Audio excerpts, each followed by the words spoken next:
ሰላም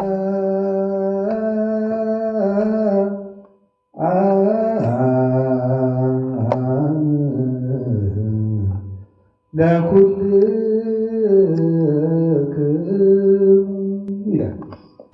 ሰላም ለእናንተ ይሁን ይላል። ቃላቸው ሰላም ነው፣ መስቀላቸው ሰላም ነው። ካህናት በትከሻቸው ሰላም ይዘው ይዞራል። ያውም የክርስቶስ ሰላም ነው። የክርስቶስ ሰላም ነው። ቄስን ማየት እኮ የክርስቶስን ሰላም ማየት ነው። እኔ አሁን ጳጳሳትን ሳይ ክርስቶስን እንደማየው ነው የምቆጥረው። የግል ኃጢአታቸውን አያገባኝም። ከክርስቶስ ጋር ይነጋገሩበት።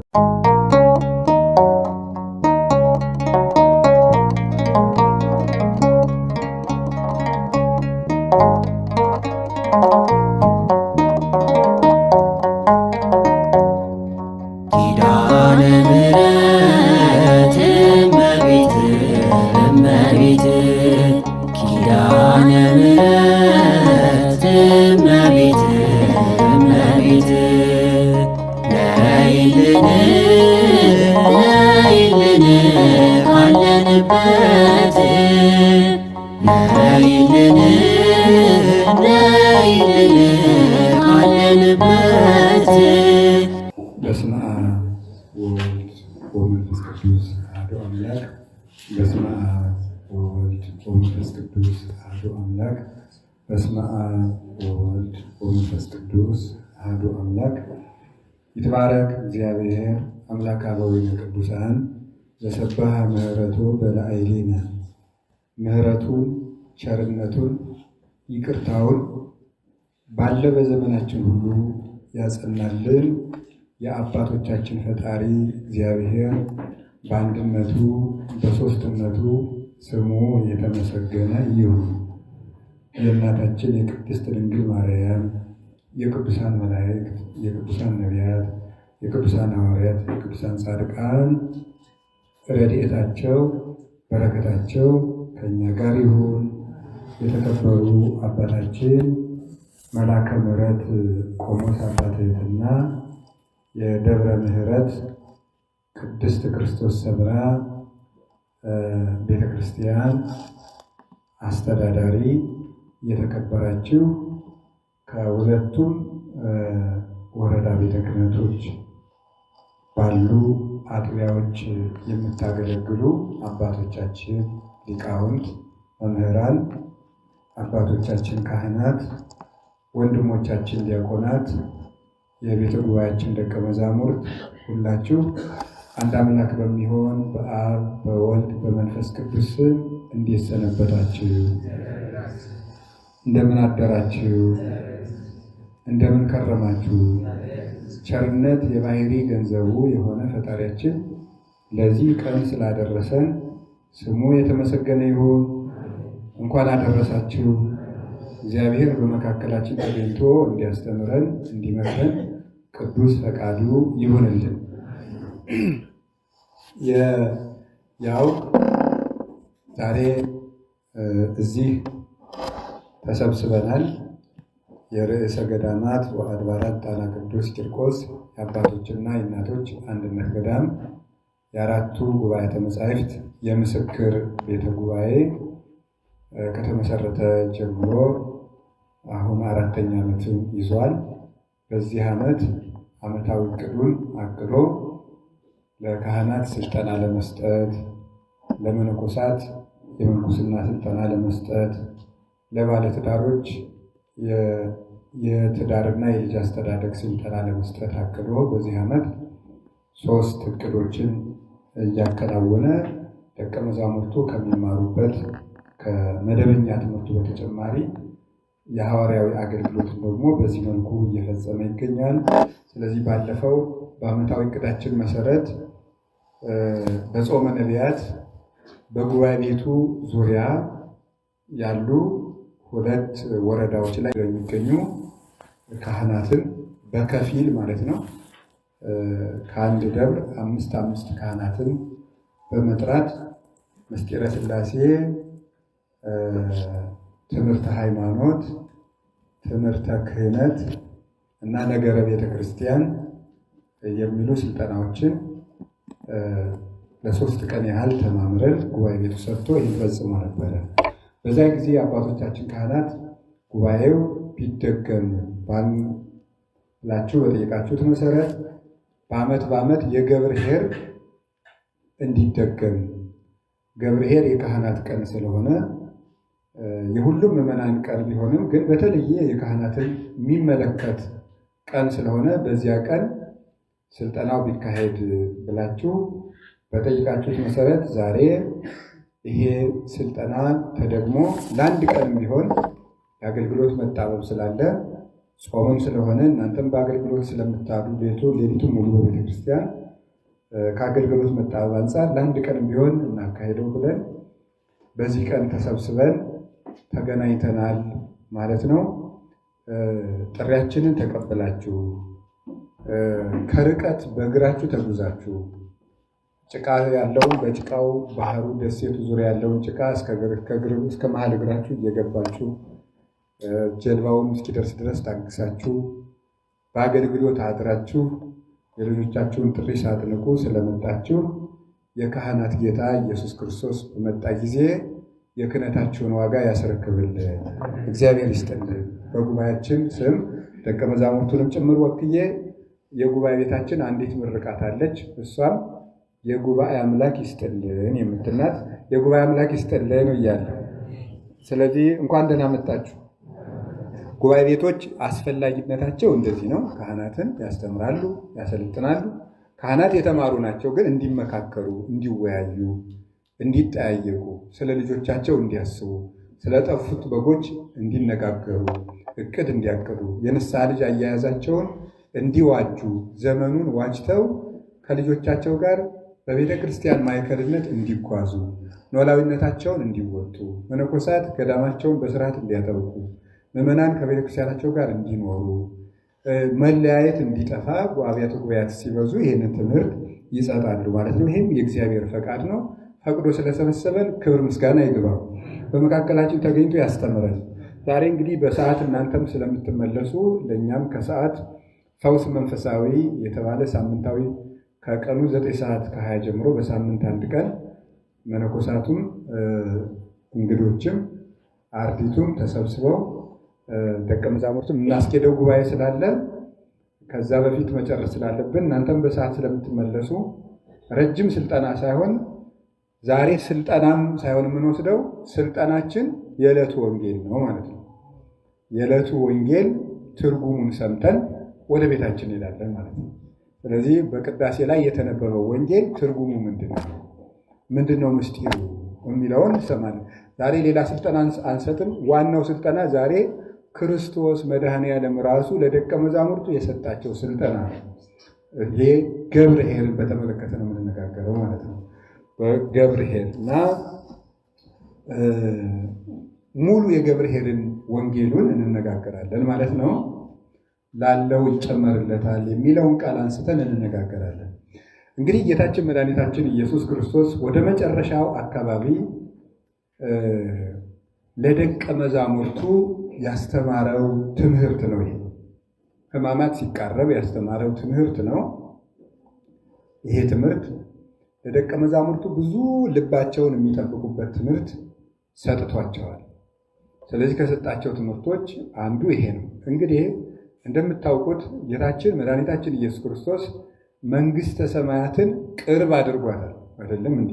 ሩቅ ነበረች በፊት ከአባታችን ከአዳም ጀምሮ እስከ ጌታችን እስከ መድኃኒታችን እስከ ኢየሱስ ክርስቶስ መምጣት ድረስ መንግሥተ ሰማያት ሩቅ ነበረች። ጌታችን መድኃኒታችን ኢየሱስ ክርስቶስ ግን መጣና መንግሥተ ሰማያትን ቅርብ አደረጋት።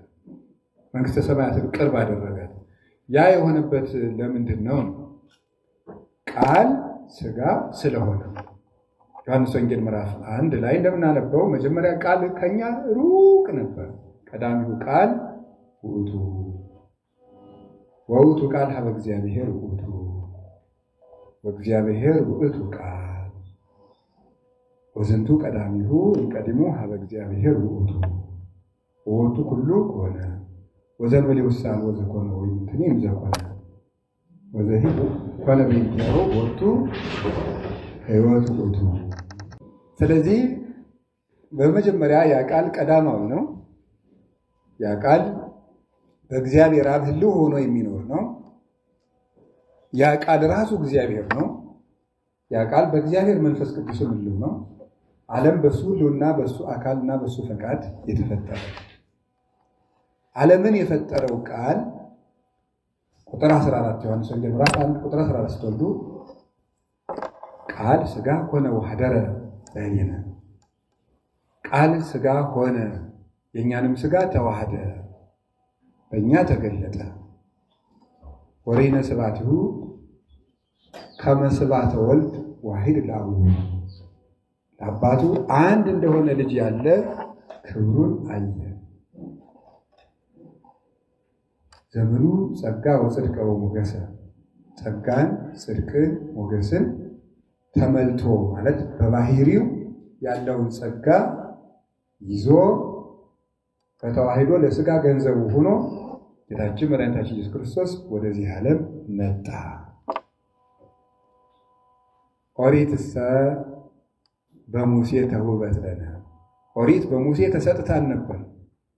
ጸጋሰ ወጽድቅ በኢየሱስ ክርስቶስ ኮነ ለነ ጸጋ እውነተኛ የምንድንበት ጸጋ ግን በኢየሱስ ክርስቶስ ተደረገልን ይላል። ለእግዚአብሔር ሳልቦ ዘርእዮ ግሙራ እግዚአብሔርን ከቶ ያየው የለም። ወባሕቱ ወልድ ዋሂድ ዘሃሎ ውስተ ሕፅናሁ ውእቱ ነገረነ በአባቱ እሪና ያለ አንድ ልጁ እሱ እግዚአብሔር አብን እግዚአብሔር ወልድን እግዚአብሔር መንፈስ ቅዱስን እንድናውቅ እሱ ነገረን እንጂ። አሁን ኢየሱስ ክርስቶስ ቃል ሥጋ ሲሆን መለኮት ዘአብሁ ወትስብእት ዘዚአነ መለኮት የአባቱ ገንዘብ ነው።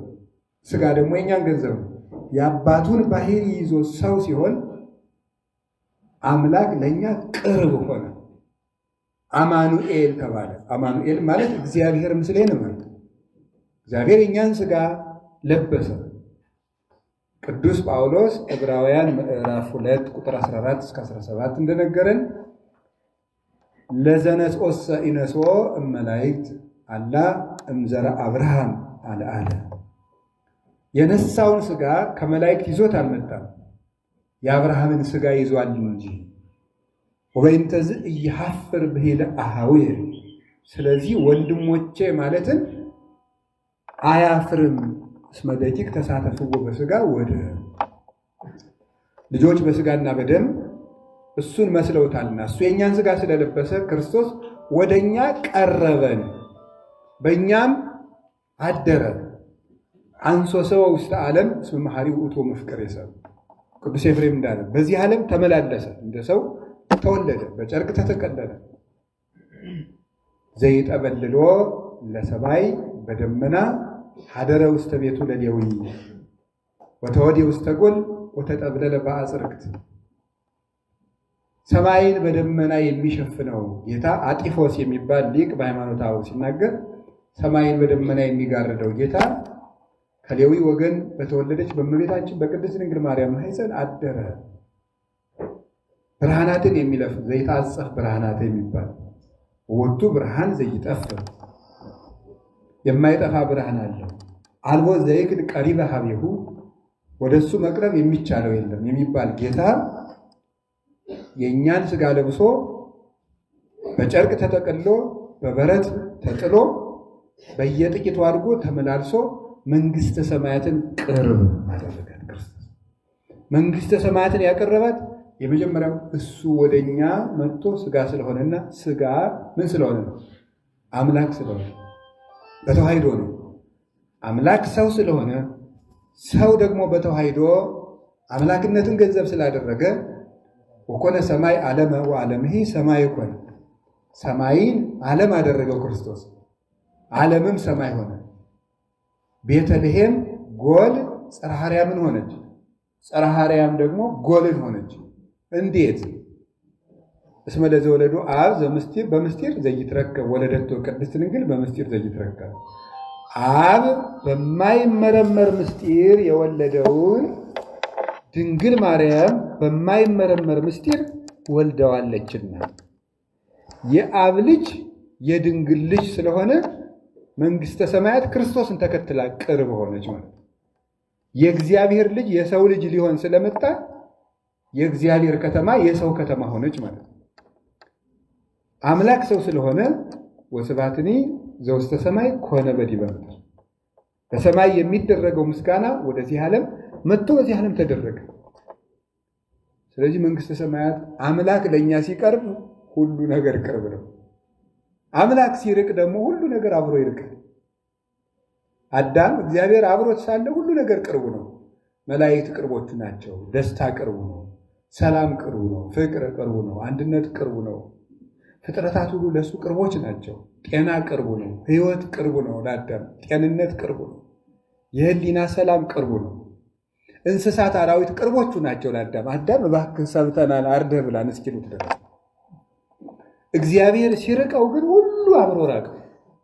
ሁሉ መላእክትም ራቁ፣ እንስሳት አራዊት ራቁ፣ ጤና ራቀው፣ ኃይል ራቀው፣ ሰላም አጣ፣ እድሜ ራቀው። ዘላለም የሚኖረው አዳም ወሐይጸረ ዕድሜ ለራሱ ዕድሜን አሳጠረ፣ ቋጠረ፣ የራሱን ዕድሜ ጠቀለላት በኃጢአቱ ምክንያት። ሰላም አጣ። ሚስቱ በጭንቅ እንድትወልድ ተፈረደባት። አዳምና ሔዋን ከገነት ውጡ ተብለው ሲወጡ የዚህን ዓለም ድንጋዩን ምኑን ሲያዩት ወደዚህ ዓለም ነው የምንሄድ እንዲያሉ እንዲህ ያለ ችግር በሰው ልጅ ላይ ደረሰበት። አይደርሱ መከራ ለሰው ልጅ ደረሰበት። እንስሳት አራዊት ሁሉ ለሰው ልጅ ጠላት ሆነው ተነሱ። ዝንጀሮ የሰውን አዝመራ ይበላል። እንኳን በሰውና በእንስሳት መካከል በእንስሳትና በአራዊት መካከል እንኳን ጠብ አልነበረም። ፍየል ገሎ የሚበላ ጅብ የለም አዳም ሳይሳሳት። አህያ የሚበላ ጅብ የለ፣ ፍየል የሚበላ ነብር የለ። ሰላም ነበር ዓለም። ስለዚህ አዳም ግን ከእግዚአብሔር ለዚህ ነው እኮ አባ ጊዮርጊስ የሚባል ኢትዮጵያዊ ሊቅ እመቤታችንን ሲያመሰግናት ለመወልድኪ አፍቀረኒ መኑ ይጸልአኒ፣ ልጅሽ ከወደደኝ ማን ይጠላኛል? ፀሐይ ይሴብሐኒ ወወርኅ ይባርከኒ ወከዋክብት ይቀድሱኒ። ልጅሽ ከወደደኝ ፀሐይ ያመሰግነኛል፣ ጨረቃም ያመሰግነኛል፣ ከዋክብት ይዘምሩልኛል። ልጅሽ ከጠላኝ ግን ማን ይወደኛል ብሎ ተናገረ። እግዚአብሔር ከወደደ እግዚአብሔር የመረጣቸውን ማን ይከሳቸዋል? አንድም አይከሳቸውም። እግዚአብሔር ከእኛ ጋር ካለስ ማን ይቋቋመናል? ለዚህ ነው ቅዱስ ዳዊት እግዚአብሔር ያበር ሊተ ምንትኑ ያፈርሃኒ፣ እግዚአብሔር ምእመና ለሕይወቴ የምንትኑ ያደነግጸን፣ እመኒ ጸብአኒ ተአየ ይፈርሃኒ ልቤ። እግዚአብሔር ብርሃነ ረድኤቱን ይገልጥልኛል፣ እግዚአብሔር ያድነኛል። የሚያስፈራኝና የሚያስደነግጠኝስ ምንድን ነው? እግዚአብሔር የሕይወቴ መታመኛ ነው፣ አልፈራም። ሰራዊት እንኳ ቢከበኝ አልደነግጥም ይላል መዝሙር 26 ቁጥር 1 ላይ። ቅዱስ ጳውሎስ ደግሞ ለእመ እግዚአብሔር ምስሌነ መኑ ይክለነ፣ እግዚአብሔር ከእኛ ጋር ከሆነ ማን ይቻላል? ማን ይቃወመን? እንዲህ ያለው እግዚአብሔር ከእኛ ጋር ሳለ ሁሉ ቅርባችን ነው። መላእክት ሁሉ አብረው ከአዳም ጋር እየመጡ ደህና አደርክ አዳም፣ ደህና ዋልክ አዳም እንደሚል ጎረቤት አብረውት ያመሹ፣ አብረውት ይውሉ፣ አብረውት ያድሩ ነው። እንዲህ ያለ ነበር። በኋላ ግን ሁሉ ነገር ከኛ ራቀ። አያችሁ፣ ሩቅ አገር እንዲሁ እናት መቼ ነው የምንደርስ ይባላል። አንደርስም እንዴ ይባላል። ሲኬድ ተውሎ ሲደክም ስንት ሰዓት መንገድ ይቀረናል እዚህ በኋላ ይባላል።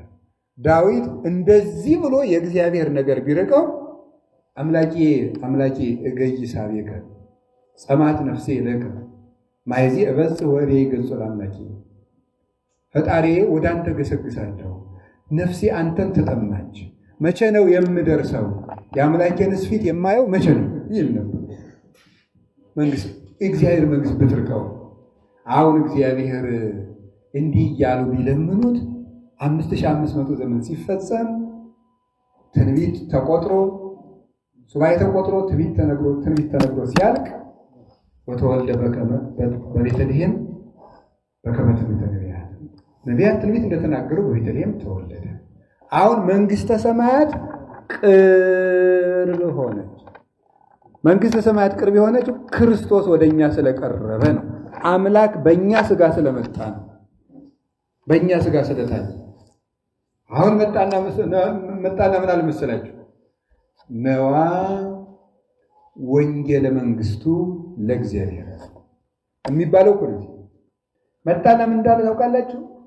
እስቲ ካህናት ስሙ፣ ወደዚህ አድሩ ሐሳባቸውን። ጌታ ለመጀመሪያ ጊዜ ስብከት ሲጀምር የተናገራት ቃል ምንድን ናት? ምን ትመስላችኋለች? ጌታ መጀመሪያ ስብከት ሲጀምር ምን ብሎ ነው የጀመረው? ነስሑ እስመ ቀርበት መንግሥተ ሰማያት። ክርስቶስ ስብከት የጀመረባት ቃል ይችላል። መንግሥተ ሰማያት ቀርባለችና ንገሩ። መንግሥተ ሰማያት ቀርባለች ነው ያለው። ርቆናል ብለውት ስለነበረ ነቢያት ይሄው አሁን እኔ ቅርብ አደረኩላቸዋል። ክርስቶስ ለምንድን ነው የመጣ ሲባል መንግሥተ ሰማያትን ቅርብ ለማድረግ።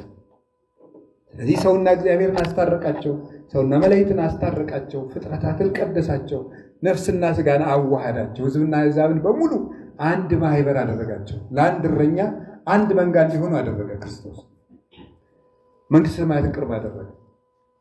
መንግሥተ ሰማያትን ክርስቶስ ቅርብ ያደረጋት አንድ በወንጌል ነው፣ አንድ በንስሐ ነው። ስለዚህ ምን ይባላል? ወንጌሉ ራሱ ምን ይባላል? ወንጌለ መንግስት ማለት ነው። ይኸውላችሁ ከዚያ በኋላ ካህኑ ወንጌል ብሎ ሲወጣ ምንድን ነው የሚለው? ነዋ ወንጌለ መንግስቱ ለወልደ እግዚአብሔር ይላል። የጌታችን የመድኃኒታችን ኢየሱስ ክርስቶስ የእግዚአብሔር የባሕርይ ልጁ የኢየሱስ ክርስቶስ የመንግስቱ ወንጌል ይሄው መንግስተ ሰማያትን ይዛ የምትመጣ ወንጌል ናት። መንግስተ ሰማያት የት ነው ያለችው ብትባሉ ወንጌል ውስጥ ነው ያለችው። መንግስተ ሰማያት ያለችው ወንጌል ውስጥ ነው። ስለዚህ ጌታችን ኢየሱስ ክርስቶስ ደጋግሞ 3 ዓመት ሙሉ ወንጌል ያስተማረበት ምክንያት ይሄ ነው። ዝም ብሎ ተሰቅሎ አያደርግም ነበር። እንደመጣ ዝም ብሎ ተሰቅሎ ዓለምን አድኖ መሄድ ይችላል። ወንጌልን ያስተማረበት ምክንያት መንግስተ ሰማያት ወንጌል ውስጥ ነው ያለችው። መንግስተ ሰማያት ወንጌል ውስጥ ነው ያለችው። ስለዚህ ደጋግሞ ወንጌልን ያስተምራል ደቀ መዛሙርቱ።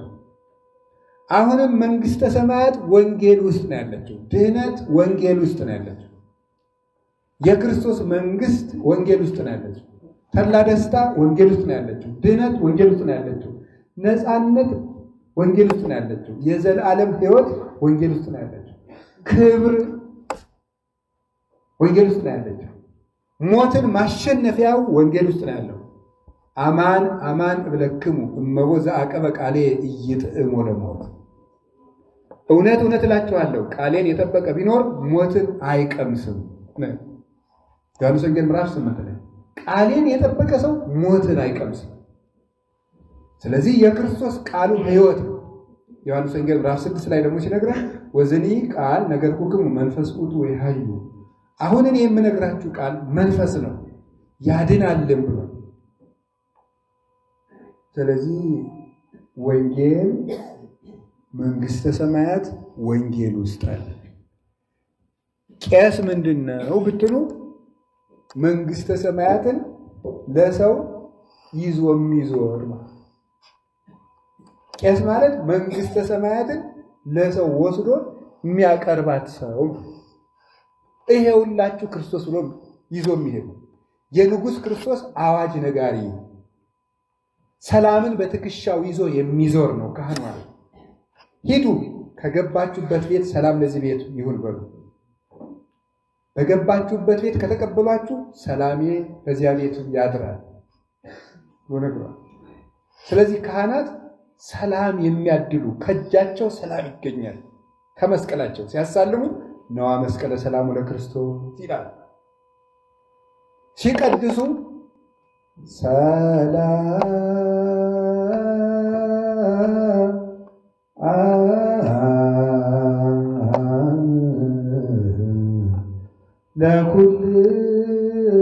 ለኩልክሙ ይላል። ሰላም ለእናንተ ይሁን ይላል። ቃላቸው ሰላም ነው፣ መስቀላቸው ሰላም ነው። ካህናት በትከሻቸው ሰላም ይዘው ይዞራሉ። ያውም የክርስቶስ ሰላም ነው። የክርስቶስ ሰላም ነው። ቄስን ማየት እኮ የክርስቶስን ሰላም ማየት ነው። እውነቴን ነው ነገር። አሁን ለስብከት ብቻ ብዬ እንዳይመስላችሁ። እኔ አሁን ጳጳሳትን ሳይ ክርስቶስን እንደማየው ነው የምቆጥረው። የግል ኃጢአታቸውን አያገባኝም። ከክርስቶስ ጋር ይነጋገሩበት። በዚያውስ ላይ ደግሞ እኔ ስንት ኃጢአት ተሸክሜ ምን አገባኝ? ሳያቸው ራሱ ክርስቶስን የማየው ይመስለኛል። ካህንም እንደዛ እኮ ነው።